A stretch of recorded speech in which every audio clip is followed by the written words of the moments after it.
everyone, welcome back to my YouTube channel. If you're new to this channel, my name is Lesego Ranko and I am so glad to be here.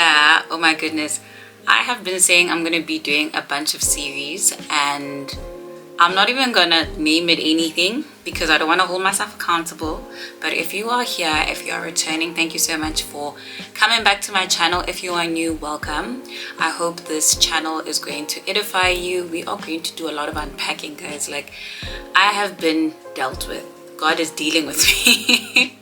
You know, and every week is different, but I am trusting that whatever I'm going to be speaking about today, as you can see from the title of the video, it's about finding purpose. And this is such a topical thing because I am also in this mode of saying, what is my purpose, you know? And I have been very convicted about trying to get like the direct answer.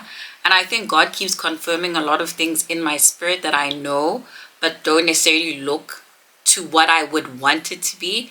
And so I really think it's an important thing to discuss, and I hope you guys can find it useful. And I wanted to speak about purpose in the context of being a chartered accountant of South Africa.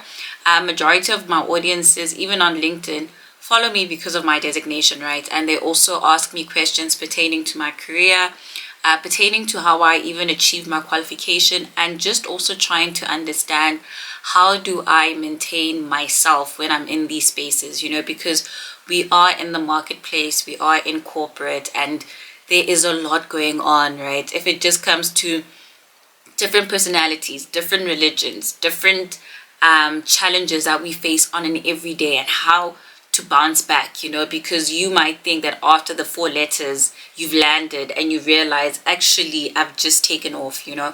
And some of us are retrialing retrialing and trusting God to like come to sense with that. So if you don't know already, I'm going to do a mini intro for my new subscribers. Thank you to 3,000 subscribers. I'm prophesying before the 50 join me, but right now I am almost at 3,000 subscribers. So for some of you that don't know, I am a chartered accountant of South Africa. I basically have my foundations from the Northwest Province. I come from the Northwest Province. I came to Gauteng because of school. I went to Monash University. I started my degree in 2020. No, 2020. Imagine how young will I be. I started my degree in 2014. I finished it in 2016. Then 2017, I did my CTA year. It showed me flames. I had to repeat because damn, those flames were hot, you know. And I had to take a gap year because the year I found out that I failed CTA was also the year I found out that I was pregnant. And so 2018, I didn't go back to school. I decided to be pregnant in my shame and find God and say, God, how can I be this girl, you know? A failure, pregnancy, is a lot going on. And so 2018, I decided to take a step back from my academics. But then 2019, I bounced back up with my daughter. It was a very tough year. I did my postgraduate with UNISA in 2019. 2020, I went to go start working for a Big Four firm. That tower over there, I won't say what it is, but it's a Big Four firm. I was there for 3 years. I passed my ITC first attempt, APC first attempt. Things were great. APC almost showed me flames. Let me just rather say that. But by the grace of God, I made it through.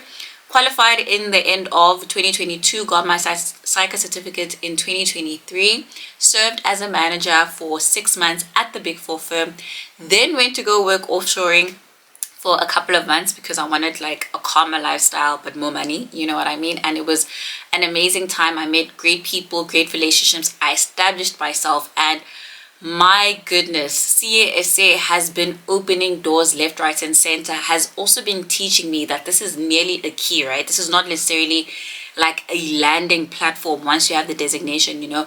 And I'm currently trying to establish myself and see, okay, how do I navigate my purpose after qualifying, which is whatever this video is going to be, right? Finding your purpose as a CASA, and how do I integrate my faith as I'm exploring and discovering myself, you know. And I think faith for me plays such an important role in my career because this is the foundation of how I even got into this journey, you know. I never thought that I could qualify to be a CASA. It wasn't even in my plans, guys. I don't want to lie to you. Like, I didn't wake up thinking I'm going to go out into the corporate world and I'm going to take territory, you know. I'm going to be this very profound female embodied empowered person. I'm trying to find the big English, because this is how I think people that have a plan in their life sound in their mind, because they have things figured out. But I didn't have things figured out. I prayed my way through my degree, especially when I didn't pass my CTA year. God carried me for real. Like I honestly believe the Holy Spirit was in my chair studying on my behalf, because I was struggling, and it would be unfair to me to tell you that, like, even though I put in the hours, I was listening to worship music almost every day just so that I can get through the day. My daughter was crying. My daughter was crying. My books were calling me. I had to attend lectures online because it was through UNISA. I had multiple support schools that were like helping me get through, because I dabbled and dabbled in a lot of support schools. I do have a video about UNISA and my CTA year. If you haven't watched it, I really think you should go watch it. But I really wanted support around me. My family was there for me, and I really saw the hand of God in hindsight in my whole path when I qualified, because without the hand of God, I was never going to do it. I was like, this is too hard. Okay. And this is not for the faint hearted. And every day I am building myself up just to make it through. And I really did struggle to believe that it will come to pass, because it was so difficult, especially when I wasn't doing that well, even in my second attempt. But I was scraping through, and every day give glory to God. God, another day. God, another day, And even when I started working, you get challenged in your faith. You get challenged in your person, You really don't understand what you face up until you get into a corporate atmosphere, and your integrity is being challenged. Your authenticity is being challenged. You are meeting different people, and you are being, how can I say this, impression to want to achieve things that weren't necessarily in your path. You get there and some people already know, I want to become a partner, I want to become a big dog, and you just came there to like learn. You came there to grow. So a part of you takes on these, maybe I should also be aspiring more, and I'm not speaking against people that have big aspirations, or if they get there, you are steered in the right direction. I'm talking about the other part of the majority that don't necessarily go in there with this notion that I came there to achieve. If it does happen and you become over ambitious in that space, good for you. But some of us just were so excited to be around people, to be excited about learning, growing, seeing how much potential is actually stored up in here as I am on my way to struggling. Now, what is purpose, and can you live out your purpose with a CASA designation? Because contrary to popular belief, I don't think CASA is a purpose. I don't think the function, like the designation, means purpose. I think purpose is not just limited to what you do, but purpose is about the why. And I'm going to read out an excerpt from a book that I've been reading. It's called The Garden Within by Dr. Anita Phillips, and this is what it says. So I'm reading from The Garden Within. I don't know, I've showed this in one of my videos, but it says, purpose is not the thing you're supposed to do. Purpose, simply defined, is a reason why. We are meant to live intentionally, to move with the why, to live on purpose. Seed bearing plants teach us 3 things about living on purpose gardening style. And it goes on further to explain what should your purpose do and how your purpose should be serving other people instead of just it being what you do. And I think that was so important to me, because it got really stressful at work when I wasn't achieving, because I was like, this is not my purpose. Like already I'm like, okay, I'm not understanding this work paper, so clearly I'm not in purpose, because we think that what we do is our purpose, but we had to look at the why. Why did I stick it through and become a CASA?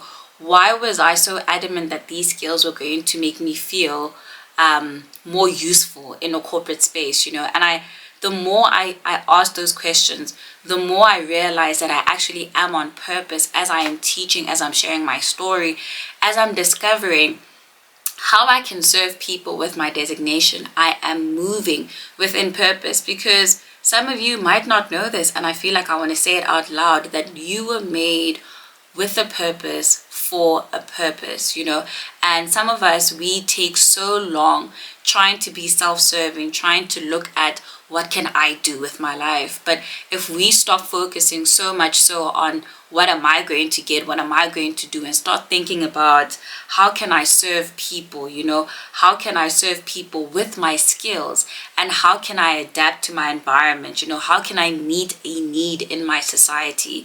You don't necessarily have to need it just in a corporate setting, and that is why people in our designation, they do different things. Some of them go into lecturing, some of them build businesses, and they go out into technology, they go out doing environmental work, they do community work, because it's about the skills that you attain that allow you to meet a need and also to serve people. And I think it's important to know that as you are navigating your career as a CSA, every time you are thinking that I've cracked it, something new comes about, and I always have to remind myself two things as a Christian whenever I look at how I'm behaving in a corporate space. Is number one, I need to know that I need to love God with all my mind, my soul, and my heart. And then secondly, I need to love my neighbor as I love myself. And I found that in corporate, it's very difficult to express those two commandments. They're very easy, but they're very hard, because you cannot serve two masters. In a corporate space, you are thinking money should be what I achieve. Oh my gosh, how many figures can I put behind my name, and you start putting yourself in compromising spaces, compromising situations, because you are loving money more than you love your God. And secondly, you don't interact well with the spaces that you're in, with the people that you're with, because you don't love yourself enough, and so you don't know how to love the next person. And it's a hard reality, but I found that the people that I gelled the most with, or the people that were really happy in corporate, were the people that were happy with themselves first. They didn't wait for the next person to validate them, or they didn't wait for somebody to say, hey, I like you, I like your the way you work, I think you dress nice, because we are so with our faces, we like buying people with our face, with our lip service, and what can they do for us, as opposed to honoring people just for who they are. And it was easy for me to make good relationships in corporate, because I was so satisfied with myself, I didn't wait for compliments, because I complimented myself. I didn't wait for the girl, you are doing great, because I gave myself the validation that I needed. And sometimes it was hard, because sometimes you put in the work and you think people are going to reward you. But let me tell you something about corporate. The validation is not coming. I don't want to sound like I'm being bitter or being sour, but the validation is not coming, because at the end of the day, we can't lead our work life with expecting validation, because it will crush us to the core. You will put in the hours, you will put in the time, you will put in the effort, and nobody is going to reward you for it. And in some cases they do, but in most cases they don't, and if you're not affirmed within yourself, you are going to go-ish. You are going to go through the most. And I think it's important that being a CASA, I love that our fundamental principles are so in line with what I'm taught in the Bible. Our fundamental principles are objectivity, integrity, your professional competence and due care, your professional behavior, and your ability to be confidential or confidentiality. And I think the one that I resonate the most with when it comes to my faith is integrity, because your integrity will be challenged in corporate, okay? And for some of you that don't know, integrity is your ability to be honest. Let me tell you, some people, honesty is not a natural thing, You might think that, oh my gosh, it's so easy to be honest, until you have to say in your timesheet every hour, what were you doing, Until you have to be accountable for your actions, as small as they may be. It's not easy being honest in a corporate space, especially when people have different ambitions and different motives and agendas, and you are just there caught in the crossfire, And sometimes being honest might hurt a lot of people's feelings. It might hurt you as well, It might jeopardize your ability to be promoted. And that is why some people think it's much easier to be dishonest in a corporate setting, or they might be inauthentic because they don't see the value in being honest. But for me, I'm strongly convicted. My Bible is always telling me that I need to speak truth, and not just my truth, because here's something that we don't understand. Our truth is framed by our upbringing, our lifestyle, our environment. Sometimes like, oh, but my truth is. But if we're not raised with the same values, I don't think my truth is going to hold weight, right? Because we're going to find not common ground. We're going to constantly fight because your truth, her truth, and the actual truth. So I stick to the principles that I'm taught within my word, and I stick to trying to stay to the facts. At first I used to get very emotional in corporate. I think I kind of still do, but I'm working on finding a balance where I'm not trying to lead with my emotions all the time. And please do not mishear me. I'm not saying don't stay in tune with your emotions. I'm saying don't lead with your emotions, because if you are angry, for example, you don't want to act on your anger. If you are sad, you don't want to come there crying in a boardroom and making everyone awkward. You can't lead with your emotions. You can feel your emotions, but stick to the facts. I think it makes your job so much easier to remain to the facts of a situation. So, for example, in audit, right, I think managers and trainees always get into a fight. I don't want to say always, but I'm going to say always get into a fight about you didn't do your work correctly, or you didn't meet your objectives, or why is this not done. And I think it's because some people lead with their emotions. So like a manager will give feedback, but then because they're so annoyed with the work, the feedback doesn't come out correctly. The trainee might be so fearful of the manager that they don't ask questions, so they lead with the emotion of fear instead of just leading with the fact, sir, I do not know what's going on in the work paper. Please, can you explain it to me? That's factual. You don't know what's going on. And so it's important for you to, number one, have the integrity to come out and say, factually, I don't know what's going on. Please show me. And there's nothing wrong with that, because I think there's a certain level of unspoken shame that comes with corporate. You think that because you're in that space, you're supposed to know everything. No, you need to learn. That's why you are there, And even the smartest of the smartest, even the people in the highest positions, they don't know everything. They need to learn, They consult people, They call friends. They call their peers, They call people that they can trust to help them solve a situation, because you're not an island. Unfortunately, in corporate, island mentality will not lead you anywhere, and you need to learn who can I reach out to and who can I talk to. And I think it's very important that even when you are discovering your purpose within corporate and you are rooted in faith like me, you remember your fundamental principles. You remember what you're being taught in your faith, because it carries you. I have this confidence that people sometimes like ask, like, so why are you so confident? And I'm like, guys, I read my word. I affirm myself. I trust not in myself but in the word that I read, and I trust that if I stay in the word that I read, I have the tools, the language, the affluence, the desires, the ability to adapt to my environment. Because if I believe that I am fearfully and wonderfully made, if I believe that all things work for the good of those that love the Lord, those things are true to me, And even when I mess up, I do believe that things are working for my good, because that's an opportunity for me to learn, And sometimes you need to have that confidence that is going to help you navigate those very challenging circumstances, because it is a challenging environment that you find yourself in on an everyday. And the one thing that I wanted to say is like service, right? Purpose should be rooted in the fact that you're meeting a need and you are serving people. Contrary to popular belief, you might be getting a salary, but you need to understand that your salary is because you added service and you were actually adding value. And the more you start seeing your work as a place of where you can serve people, the more you start loving your work. I took a long time to embrace my designation, because I could not see how doing work papers was serving people. I didn't understand until I realized, oh my gosh, there are stakeholders involved in here.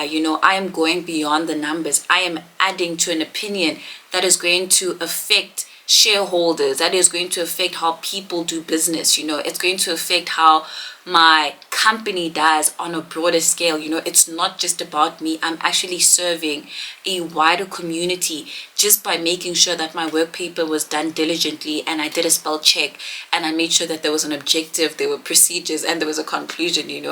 I added to the quality and to the brand of my firm. And even with adding to my work paper, it translated to the opinion that was going to be issued out on the financials. And I think when I started doing that, it was so much easier to realize that wherever I am, it's not just about what I am doing, it's why I'm doing it. I want to take pride in the work that I do. I want to make sure that I please God in everything that I do. I want to make sure that I'm growing as a person, and I'm not confined to a space of just, this is my job, I need to wake up, I need to get there, I need to come back home. And sometimes it does feel like that. But when it does feel like that, I know what weapons to pull out. I know to listen to a sermon. I know to speak to my husband. I know to talk, to call my friends. I know to reach out for help, because I understand that I'm not an island. And I think a lot of people in a corporate space resent their jobs because they are not authentic to themselves, and they also don't stay rooted in what they know, and they want to compromise and conform to the environment. And when it gets shaky because the environment doesn't match who you are, you resent your job. And most people leave corporate because already there are other politics involved in corporate in general. But majority of people leave because they don't feel worthy of the environment. They don't feel like they're adding value. They don't feel like they're contributing because they don't see themselves adding service. And naturally, as people, we were made to serve things beyond ourselves. We were not meant to just live for ourselves. The minute you start realizing that I'm serving other people, it pulls you out of that depression, out of that anxiety, out of that, oh my gosh, like it's all about me. You learn to be a better person, and you learn to adapt in your environment. And I think practical tools that I can share for you to see that you are living within your purpose is to qualify. Why are you doing certain things? Why are you in the job that you are in? Who are you associated with, and why are you associated with those people? Challenge the steps that you take in a corporate space so that you can interrogate further your why, because it will be easier for you to see your job as purposeful if you understand the why of you doing certain things. I moved from a very secure job because I honestly could not see beyond what I was doing, and I felt like the environment for me was not pulling out the best out of me. It was causing me to conform to what I didn't like. It was causing me to question my faith. It was causing me to wrestle with my God. And certain things, man, you must value higher. I value my authenticity. I value my love for people, my nurturing aspect, my wanting to teach. And if environments take away from that purpose, I don't need to conform, and it will be easier for me to move from those spaces, because I believe that all things work for the good of those that love the Lord. Even if on the outside some people were like, why did you leave, or like what was going on? Nothing was going on. Naturally, internally, this is how I was feeling, and this is how I know to identify what I should be doing in certain spaces, and if it means you take longer to appreciate where you are, do the inner work, make sure that you spend time with yourself, because there is a much larger reward for wrestling these emotions and figuring out why you're in certain spaces, as opposed to staying there, being broken, not being able to identify who you are in Christ, not being able to identify who you are as a person, all at the expense of what? Money that you are going to use. And then what? I truly believe in qualifying everything that you do and looking at it through the lens of a neutral party, trying to make sure that you are living your best life, you know, not the life that other people desire for you, but the life that God desires for you and the life that you desire for yourself. Your fulfillment, your peace, your stability, your love for people, your ability to recognize that in my job I am serving, you know, it will allow you to live a more fulfilled life, a more peaceful life, a more secured life where you can actually build and grow and have fruit that is going to edify not just you but the people around you. And so I really enjoy the fact that we can still unpack purpose even in these corporate spaces, and we don't need to tie our purpose to our designations or the roles that we do, but we can be flexible in going and trying different things and going to different spaces, because we understand that